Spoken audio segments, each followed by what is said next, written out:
وقالوا، اور انہوں نے کہا، لولا نزل علیہ آیا، کیوں نہیں اتاری گئی اس کے اوپر کوئی نشانی، من ربی، اس کے رب کی طرف سے۔ قل، آپ فرما دیجئے، ان اللہ، بے شک اللہ تبارک و تعالی، قادر ہے، علی ان ینزل آیا، اس بات پر کہ اتارے کوئی نشانی، ولیکن اکثرہم، لیکن ان کی اکثریت، لا یعلمون، نہیں جانتی۔ وما من دابۃ فی الارض، نہیں ہے کوئی جانور زمین میں، ولا طائر یطیر بجناحی، اور نہ کوئی پرندہ جو اڑتا ہے اپنے پروں کے ساتھ، الا امم امثالکم، مگر امتیں تمہاری جیسی۔ ما فرطنا فی الکتاب، نہیں ہم نے کمی کی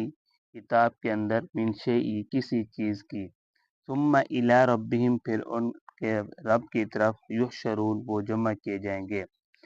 والذین کذبوا، وہ لوگ جنہوں نے جھٹلایا بآیاتنا، ہماری آیات کو، سم، بہرے ہیں، بکمن، گونگے ہیں، فی الظلمات، اندھیروں کے اندر ہیں، من یشاء اللہ یضلل، جس کو اللہ چاہتا ہے گمراہ کر دیتا ہے،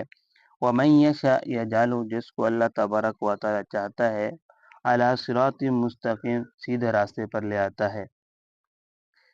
پیچھے کافر اکٹھے ہو کر آئے تھے آپ علیہ الصلاۃ والسلام کے پاس کہ ہمیں یہ صفا جو پہاڑی ہے یہ سونے کی بنا کر دیں تو ہم آپ پر ایمان لے کر آئیں گے۔ یہ اللہ تعالیٰ نے ان کا فرمائشی موضوع پورا نہیں کیا، تو پھر یہ لوگ کافر ہو، مشرک ہو، جس نے ماننا نہ ہو اس کو بہانا چاہیے، تو یہ بہانہ بنا کر آ گئے کہ ہم تو آپ کے پاس آئے تھے کہ آپ کا رب آپ کی باتیں مانتا ہے، تو پھر ہمیں یہ صفا سونا پہاڑی آپ کے رب نے ہمیں کیوں نہیں بنا کر دی؟ تو اللہ تعالیٰ نے یہ آیات نازل فرمایا، وقالوا لولا نزل علیہ آیۃ من ربی، یہ کافر لوگ کہتے ہیں کہ کیوں نہیں اتاری اللہ تبارک و تعالی نے کوئی نشانی، یعنی اس صفا پہاڑی کو سونے کا کیوں نہیں بنا دیا۔ اے پیغمبر، آپ ان لوگوں کو کہہ دیں، قل ان اللہ قادر علی ان ینزل آیہ، اللہ تبارک و تعالی قادر ہے اس صفا پہاڑی کو سونے کی بنا دے۔ اللہ تعالیٰ ہر چیز کی طاقت و قدرت رکھنے والے ہیں، لیکن یہ اللہ تعالیٰ کی حکمت کو نہیں جانتے۔ اکثر لوگ اللہ تعالیٰ کی حکمت کو نہیں جانتے کہ اللہ تعالیٰ کی بات کے اندر کیا کیا حکمتیں ہیں۔ اللہ تعالیٰ اگر صفا پہاڑی کو سونے کی بنا دیتے تو یہ لوگ تو مسلمان ہو جاتے، دور دراز کے علاقے کا مسلمان نہ ہوتے، وہ یہ سمجھتے کہ یہ تو سونے کو دے کر مسلمان ہو رہے ہیں، مال کو دے کر مسلمان ہو رہے ہیں، تو اللہ تبارک و تعالیٰ کی حکمت کے یہ خلاف ہے، اسی وجہ سے اللہ تعالیٰ فرمائشی موضوع کو پورا نہیں کرتے۔ اور تو اللہ تعالیٰ کی نشانیں تو دیکھو زمین کے اندر کتنا بڑی بڑی نشانی ہیں، اللہ تعالیٰ کے کتنا مخلوقات ہیں۔ وما من دابۃ فی الارض ولا طائر یطیر بجناحہ الا امثالکم، جانور ہیں، پرندے ہیں، وہ بھی تو تمہارے جیسے ہیں، کیسے جانور ہیں اللہ تبارک و تعالیٰ نے پیدا کیا، ان کو دیکھو، ان سے عقل حاصل کرو۔ ایک جانور ایسا ہے کہ عربی کے اندر اس کو کہتے ہیں اربعۃ اربعون، جس کی 44 جو ہیں ٹانگیں ہیں، 44 ٹانگیں، 22 ایک طرف ٹانگیں، 22 دوسری طرف ٹانگیں ہیں، ایک جانور اللہ تعالیٰ نے پیدا کیا۔ ایک جانور ہے جس کو فارسی زبان میں کہتے ہیں 1000 پائے، یعنی اس کے 1000 ٹانگیں ہیں، 1000 ٹانگیں، ایک ٹانگ 500 ٹانگیں ایک طرف، 500 ٹانگیں ایک طرف، یہ بھی اللہ کی مخلوق ہے، ان کو تو دیکھو۔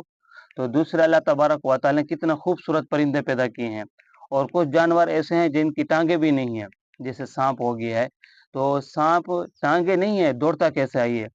ایک علامہ طحطاوی رحمۃ اللہ علیہ فرماتے ہیں کہ سانپ ایک قسمیں، بہت ساری قسمیں سانپوں کی، تو ایک سانپ ایسا ہے کہ اس کی رفتار گولی کی رفتار سے بھی زیادہ ہے۔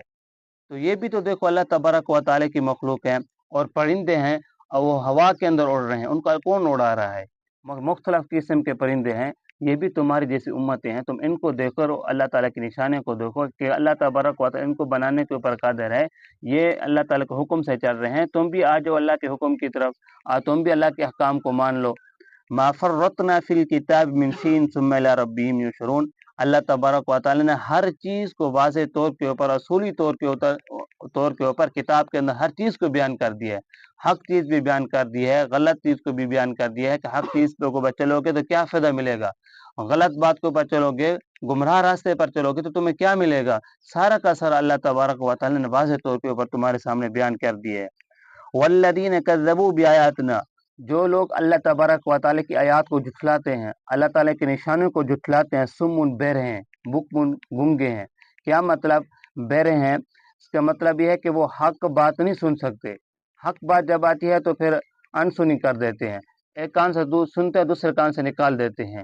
گنگے ہیں، انہیں حق بات بول نہیں سکتے، اس اعتبار سے وہ گنگے ہیں، اور پھر ظلمات اندھیروں کے اندر ہیں، جب وہ لوگ ہدایت کی طرف نہیں آئیں گے، اللہ کے حکام کی طرف نہیں آئیں گے، اللہ کے رسول کی بات نہیں مانیں گے تو اندھیروں کے اندر ہوں گے، تاریکی کے اندر ہوں گے، روشنی کی طرف تو نہیں ہوں گے۔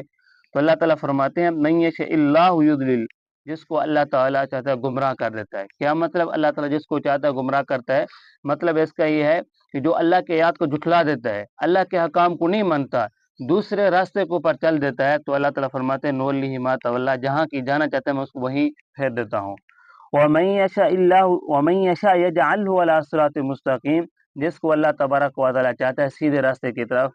ہدایت کی توفیق عطا فرماتا ہے، سیدھے راستے کے اوپر چلا دیتا ہے۔ کس کو سیدھے راستے کی طرف چلاتا ہے؟ جو اللہ کے حکام کو مانتا ہے، جو اللہ کی بات کو مانتا ہے، جو سیدھے راستے کی طرف چل کر آتا ہے، اللہ کے حکموں کے اوپر عمل کرتا ہے، تو اللہ تبارک و تعالیٰ اس کو ہدایت دے دیتے ہیں، اس کو بھی سیدھے راستے کے اوپر چلا دیتے ہیں۔ تو ہر بندہ اپنی مرضی کے ساتھ سیدھے راستے کے اوپر چلتا ہے، اپنی مرضی کے ساتھ اپنے اختیار کے ساتھ گمراہی کے راستے پر چلتا ہے۔ تو اسی وجہ سے ہمیں اللہ کی ہر بات کے اوپر یقین ہونا چاہیے، اللہ کی مخلوق کو دیکھنا چاہیے، اللہ کے نشانے دیکھنا چاہیے، پھر ہمیں اس کے اوپر ڈٹ جانا چاہیے کہ ان مخلوقات کو بھی کوئی بسانے والا ہے، ان مخلوقات کو بھی کھلانے والا ہے۔ تو ہمیں پھر اللہ کی باتوں کے اوپر 100% یقین ہونا چاہیے، تاکہ دنیا کے اندر بھی ہم کامیاب ہو جائیں اور آخرت کے اندر بھی کامیاب ہو جائیں۔ دعا ہے کہ اللہ تعالیٰ ہم سب کو عمل کرنے کی توفیق عطا فرمائے۔